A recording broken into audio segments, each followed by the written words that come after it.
Hi, I'm Rick Nielsen, and this is your message of hope.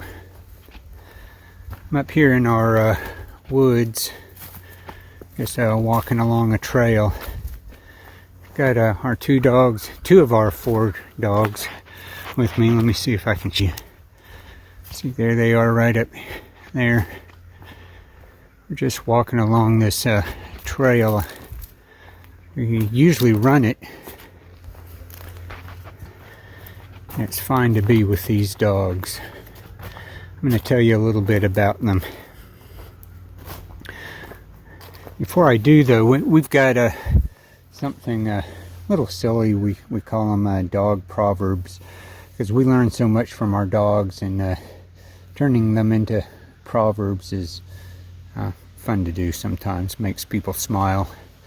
One of the proverbs is, follow the trail of an old dog because he knows where he's going. Avoid the trail of a young dog because they don't have a clue. And that's funny, but there's a lot of truth to that. You know, the dogs choose their trails, and the experienced dogs choose the best trails. The young ones, they don't care about the brush or scrub or stuff like that. This is Rip.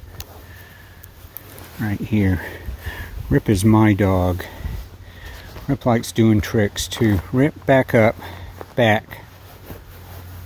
Rip, back. Yeah, good boy. Rip, spin. Yeah, good spin. And this is Jessie.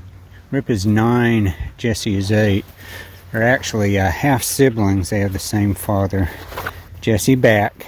Jessie knows I have treats in my pocket here. So, dogs choose their people. We have some influence over that, but Rip chose me. I'm his person. He's with me all the time, as much as he can be. Jessie's a little more independent. Buck is our puppy, and he's chosen Debbie. Pete's a little bit older, and Pete has chosen Debbie too. But dogs are pretty fascinating. We learn a lot from them. One of the things about dog training is it's transactional at first. There's a reward for performance, and that's when a dog's learning. So one of the things I do is I'll lure the dog. Yeah, Rip.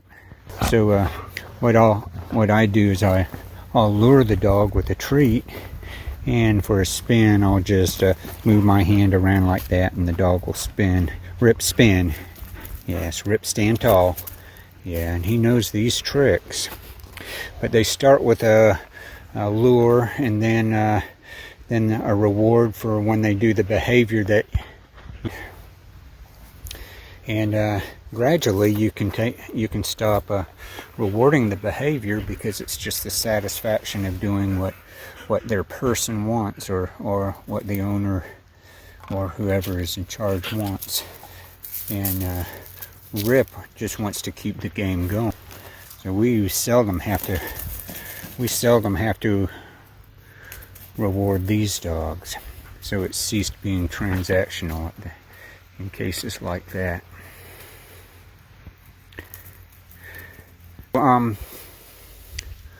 One of the things I had on my mind this morning was the aspect of unconditional love. A lot of people will say dogs are the best example of unconditional love. I disagree with that. I don't think they're an example of it at all. Dogs are very forgiving, and they'll forget. They'll forget it. Rip, that's okay. They'll forget what bad things are done to them. But in terms of unconditional love, when you see a dog or an animal that's been mistreated, their reaction is very conditional. But there is an example of unconditional love, which is beyond dispute, and that's the love God has for us. It's not conditioned by anything that we do. While we were yet sinners, God had mercy on us and sent Jesus to take care of the sin. He took our punishment. The punishment is still there, but Jesus took it upon himself. It's unconditional love. Since from the beginning of time, God had it in mind that we would not measure up to the law. And so he sent Jesus to us.